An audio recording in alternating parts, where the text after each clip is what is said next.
The Shape of Waiting. Chapter 1. He recognized her from behind, not from her face, not from her hair, which had gone almost completely gray.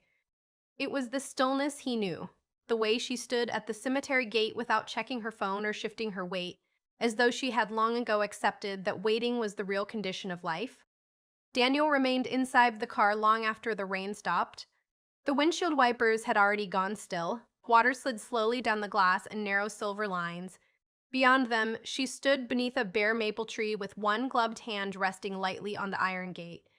He checked the clock on the dashboard, though he had nowhere else to be. 2:17. The funeral had ended nearly 20 minutes earlier. Most of the mourners were gone now.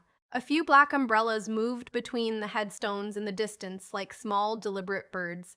She had not left. Neither had he. Daniel leaned back against the seat and closed his eyes for a moment. 31 years. An absurd number. Long enough for cities to change skylines. Long enough for children to become middle-aged themselves. Long enough, certainly, for a man to stop feeling 28 years old in the presence of a particular woman. But there it was. His hands still remembered her. That was the humiliating thing. Not romance. Not longing. Those words belonged to younger people, to people arrogant enough to think desire made them exceptional. What remained now was stranger than longing, more physical. A memory lodged somewhere beneath language. He opened his eyes again. She had moved farther inside the gate. Without deciding to, he turned off the engine and stepped out into the cold. The air smelled of wet leaves and stone. His knee protested immediately as he crossed the narrow road toward the cemetery entrance. The surgery had helped, though not as much as the doctor promised. Age, Daniel had discovered, was mostly a series of professional disappointments delivered politely.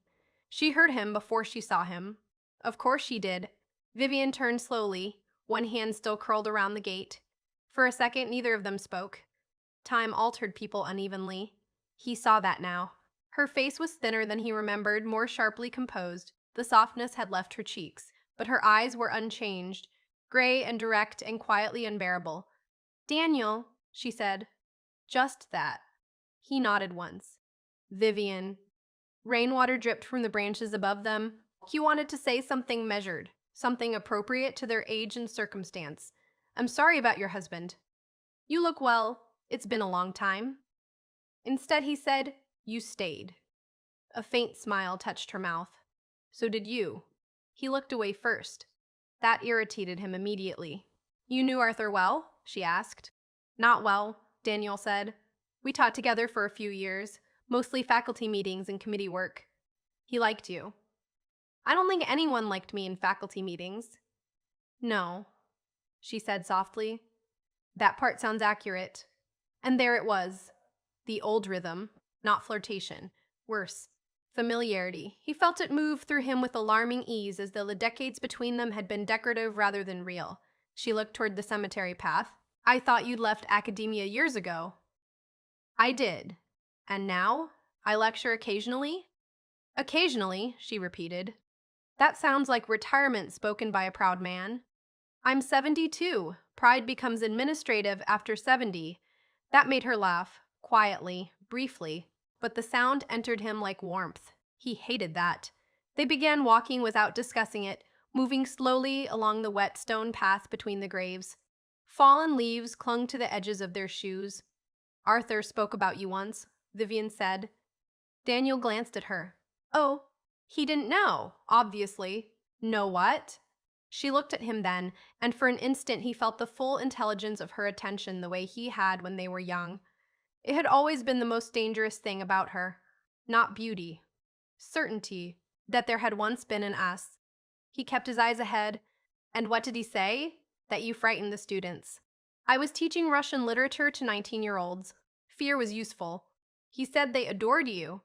Daniel smiled despite himself. Arthur was generous. "Yes," she said. He was. The past tense settled between them. Not dramatic. Simply true.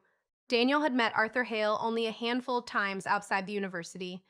A decent man, thoughtful, mild, the kind of man who remembered birthdays and brought wine people actually drank instead of wine. They merely admired. Daniel had disliked him immediately for reasons that had nothing to do with Arthur himself. You loved him, he said. It was not a question. Vivian pulled her coat closer against the wind. Yes.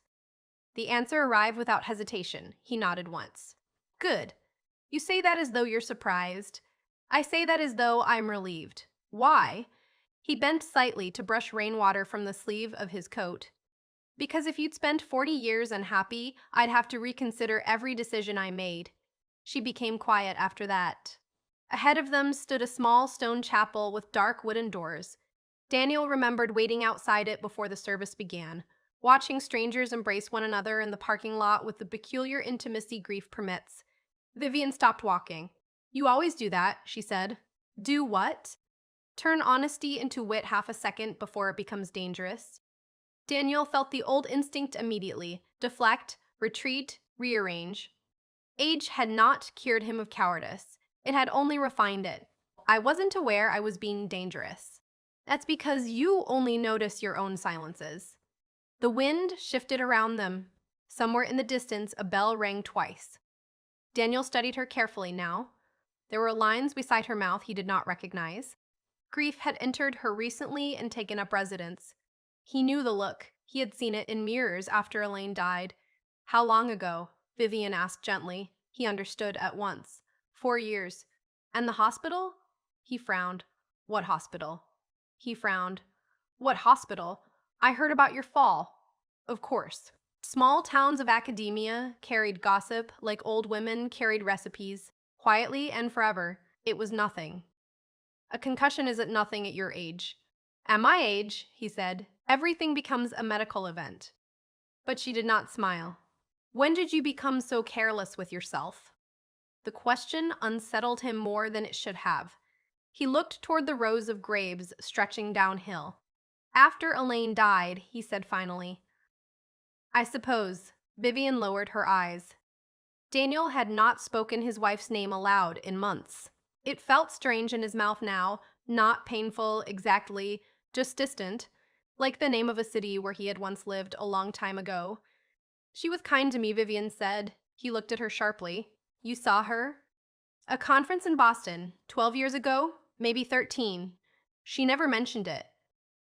I don't think she wanted to. Rain gathered at the edge of Vivian's scarf. Daniel felt something tighten quietly in his chest. What did you talk about? Vivian hesitated. That's probably the one conversation in my life I should keep to myself. That bad, that honest. He almost asked again. Instead, he said, did she hate me? Vivian looked genuinely surprised. No. Then she was a better person than I deserved? She said loving you was sometimes exhausting. Vivian paused, but never small. Daniel turned away. For several seconds, neither of them moved. The cemetery had become almost completely empty now. The afternoon light was fading into the soft blue-gray of approaching evening. Vivian spoke first. I read your essay in Harper's. He blinked. Why would you do that to yourself? It was beautiful. It was self-indulgent. It was lonely. That landed. He shoved his hands deeper into his coat pockets. You always could hear the thing underneath. You always counted on that. He looked at her then. Really looked. And suddenly, with terrifying clarity, he remembered the hotel room in Montreal. Not the affair itself. Not even the sex. Memory had simplified those things over time into heat and fragments. What he remembered was waking before dawn and finding her standing at the window in one of his shirts, watching snow fall over the river. He had asked what she was thinking. She had answered without turning around. I think we are about to ruin several lives. And he, God help him, had still gotten out of bed and walked toward her. Daniel closed his eyes briefly. You shouldn't have come today, Vivian said softly. He opened them again. That's a strange thing to say at a funeral. You know what I mean. Yes, he did. The danger was not history. History was manageable, archived, academic. The danger was how quickly they had become themselves again. At their age, that should not have been possible.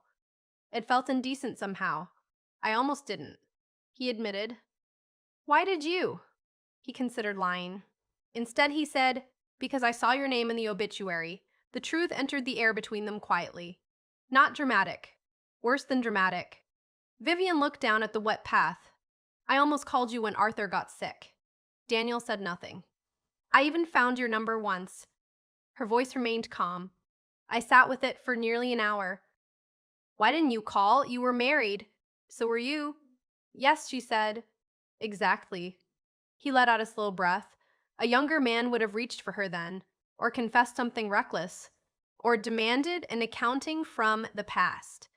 Age altered desire into restraint, but restraint, Daniel was beginning to understand, had its own violence. Vivian checked her watch. I should go. The words struck him with unreasonable force. He nodded too quickly. Of course.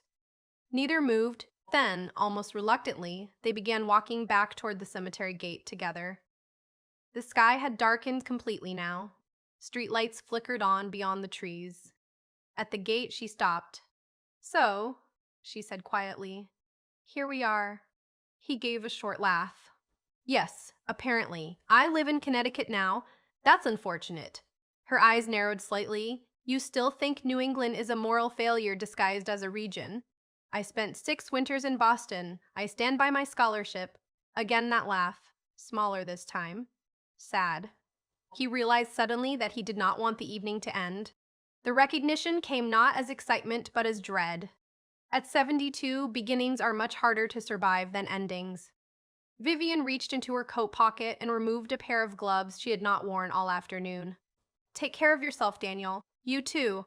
She nodded once. Then she touched his arm. Only briefly, a polite gesture, nothing more. But his entire body went still. She felt it happen. He saw that she felt it happen. He saw that she felt it happen. And for one terrible second, neither of them breathed. Then she withdrew her hand. I'm sorry, she said softly. For what? But Vivian was already stepping away. She turned toward the parking lot without answering. Daniel watched her walk across the wet pavement beneath the dim evening lights. Not fast, not hesitant. Simply gone in the deliberate way older people leave places as though departures must now be performed carefully to avoid injury. She reached her car, opened the door, then paused. For a moment he thought she might turn back. Instead, she stood very still with one hand resting on the roof of the car, waiting. Not for him. For herself. Finally, she got in and closed the door. Daniel remained beside the cemetery gate long after the headlights disappeared into the rain-dark road. Only when the cold began settling sharply into his hands did he realize something impossible. He could still feel where she had touched him,